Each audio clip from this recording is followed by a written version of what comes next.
Oke, teman-teman, jumpa lagi bareng saya Daniel dalam catatan Daniel. Dan teman-teman, dalam video kali ini kita akan coba membahas salah satu sektor yang sangat booming untuk tahun 2025 ini, yakni sektor emas.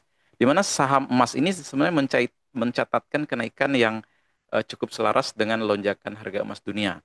Dan lagi-lagi emas dunia itu mencapai all-time high lagi di Agustus ini. Atau tepatnya di awal September ya teman-teman ya. Lalu seberapa jauh sih saham emas ini akan terbang? Nah, itu yang akan kita bahas.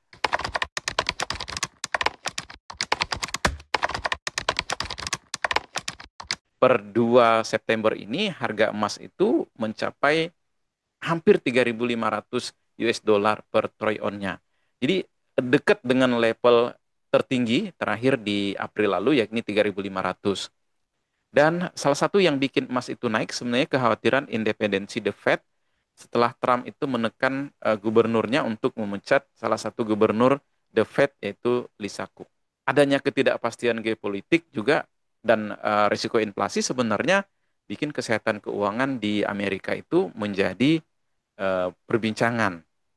Bahkan memang penerapan tarif juga yang bersifat ugal-ugalan ini bikin kesehatan keuangan mereka itu menjadi dipertanyakan gitu ya, sehingga memperlambat pertumbuhan ekonomi mereka. Nah, salah satu yang menjadi perhatian di market adalah data ketenaga kerjaan yang ada akan dirilis pada pekan ini, diproyeksikan itu kondisinya melemah, serta adanya kemungkinan penerapan tarif perak menambah target dari Trump berikutnya. Beberapa data keuangan yang dirilis oleh Amerika juga bakal rilis tahun ini. Di antaranya adalah jobless claim pada 4 September nanti, 2 hari lagi. Diperkirakan juga sekitar 229 ribu. Serta untuk non-farm payroll ini juga pada Jumat akan rilis dan proyeksinya akan naik tipis sekitar 74 ribu. Dan kalau sebelumnya di Juli itu ada 73 ribu. Jadi ada kenaikan sekitar 1.000. Nah, di sisi lain kemungkinan Trump untuk menerapkan tarif di sektor perak juga bisa menimbulkan risiko ekonomi. Sebelumnya Bea Cukai Amerika tiba-tiba mengumumkan bahwa emas batangan itu akan dikenakan tarif. Tetapi mereka langsung membatalkan pada beberapa hari kemudian. Nah, di satu sisi World Gold Council itu memperkirakan harga emas ya bisa jadi bergerak sideways di maksimal 5% naik turunnya gitu ya selama paruh kedua tahun 2025 ini. Nah, dengan asumsi ini bahwa kondisi ekonomi secara global itu sesuai dengan prediksi dari konsensus. Namun jika ada risiko ekonomi tentu akan mengalami kenaikan lagi hingga 15%. Kalau ada skenario penyelesaian konflik perang secara fisik hingga perang dagang yang terus-menerus berkelanjutan, sebenarnya bikin kondisi ekonomi jadi lebih baik. Kalau selesai konflik. Nah, harga emas juga diperkirakan bakal terjadi penurunan sekitar mencapai 17%. Kita coba bahas saham Antam dan juga saham PSAB ya teman-teman ya. Jadi kinerja Antam itu sangat meroket berbanding lurus dengan kinerja dari harga emas itu sendiri. Dan kalau kita perhatikan hasil laba bersih dari Antam ini menunjukkan tren yang sangat signifikan di angka 202% menjadi 4,69 triliun. Sebenarnya kenaikan laba bersih Antam ini didorong oleh 3 faktor. Yang pertama, sektor nikel. Itu tumbuh sekitar 124% menjadi 7,86 triliun. Setelah tahun lalu ada masalah terkait dengan persetujuan RKAB. Dan bisnis nikel ini juga punya margin yang sangat tebal, teman-teman. Jadi 44%. Dan sebelum pajak aja kenaikannya itu mencapai 2.200% menjadi 3,5 triliun. Kemudian yang kedua didukung oleh bisnis emas Antam yang selaras dengan kenaikan harga emas secara global. Jadi pendapatan di sektor emas itu naik sekitar 162% menjadi 49 triliun. Dan bandingkan dengan periode sebelumnya itu sekitar 3,2 triliun. Lonjakan ini mengakibatkan adanya kenaikan margin sekitar 6,49%. Jadi sebelumnya itu bahkan hanya sekitar 5%.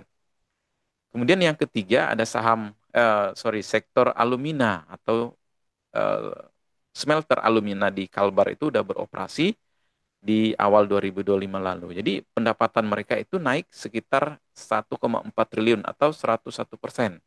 Sedangkan kalau kita lihat laba sebelum pajak itu bahkan mencapai 319 miliar atau naik sekitar 219%. Kalau lihat marginnya memang melesat jauh hingga 21%. Padahal sebelumnya itu hanya sekitar 13%. Jadi Antam ini sebenarnya selain ketiga faktor tadi punya tantangan pertumbuhan di tahun depan. Karena lonjakan bisnis nikel ini juga kan ya bergantung pada perkembangan harga komoditas. Dan juga bisnis alumina mereka ini tergantung harga jual. Jadi ruang kenaikan emas lagi tahun depan belum tentu sehebat sekarang. Nah, jadi secara bertahap tentu ini akan menekan harga, eh, menekan kinerja Antam di tahun depan. Kemudian saham yang kedua adalah saham PSAB. Nah, kalau kita perhatikan, PSAB juga baru merilis di kuartal 2 ini pada akhir Agustus kemarin.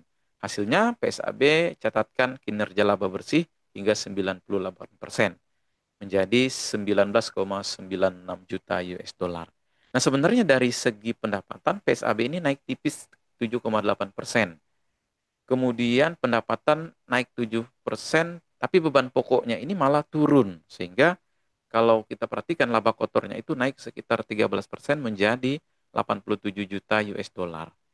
Lalu dengan penurunan itu di bebannya, maka laba bersih terbilang terbang gitu ya. Beberapa faktor diantaranya adalah penyusutan kerugian akibat penjualan dan penghapusan yang ada di aset tetap. Itu nilainya turun hingga di angka 1 juta US dollar. Kalau sebelumnya itu sampai hampir 7 juta US dollar, teman-teman. Nah, jadi beda dengan Antam yang momentumnya udah bakalan meredup di akhir 2025 nanti. Sementara PSAB sendiri bisa dibilang dapat berkah. Apalagi tambang mereka di DOP itu akan beroperasi di 2026. Kalau kita perhatikan tambang DOP ini beroperasi 2026 nanti, maka tambahan pendapatan untuk PSAB itu akan jauh lebih baik. Sehingga memperbaiki kinerja secara umum oleh perseroan. Nah, hingga Oktober 2024 lalu, tambang emas DOP ini diperkirakan punya cadangan sekitar 38,2 juta ton biji dengan kandungan 1,28 gram per ton. Nah, jadi kalau kita kalkulasi total cadangannya itu mencapai 1,6 juta ons emas. Nah, teman-teman kalkulasi sendiri dari nanti harga emasnya itu sendiri. Oke, jadi seperti itu teman-teman. Nah, sebagai kesimpulan bahwa dari diskusi kita ini, apakah kita masih bisa masuk untuk di sektor emas? Baik untuk mid termnya atau long termnya. Nah, tentu saja menurut saya pribadi ini udah nggak logis untuk kita masuk. Harga udah terlampau tinggi. Nah, kalau kita perhatikan emas juga udah naik tinggi, tingkat volatilitasnya juga sudah sangat tinggi. Jadi udah volatile nih, teman-teman. Harga emas juga bisa konsolidasi dan akan sideways, bahkan berpotensi untuk koreksi. Nah, untuk posisi saat ini memang yang paling cocok ya kita trading aja. Kalau misalnya udah cuan ya bungkus, ya take profit gitu ya. Kalau nanti ada koreksi, terutama untuk saham saham kedua yaitu PSAB, ya teman-teman bisa pertimbangkan untuk masuk di saat harganya cocok untuk masuk. Nah, kalau Antam sendiri, kalau teman-teman udah mau masuk di harga 3.000 kayak sekarang, ya sebaiknya lihat dulu analisa kembali. Apalagi untuk jangka waktunya menengah hingga panjang ini nggak akan make sense lagi, teman-teman. Jadi room of grow-nya itu di 2026 udah terbatas. Kecuali teman-teman eh, Antam ini proyeknya rampung, terutama proyek The Dragon-nya ini rampung. Dan perkiraan itu kan akan rampung di 2026. Nah, jadi itu yang bisa kita bagikan untuk teman-teman. Jadi teman-teman, video ini bukan rekomendasi jual atau beli saham tertentu. Yang kita contohkan di sini adalah semacam pandangan pribadi.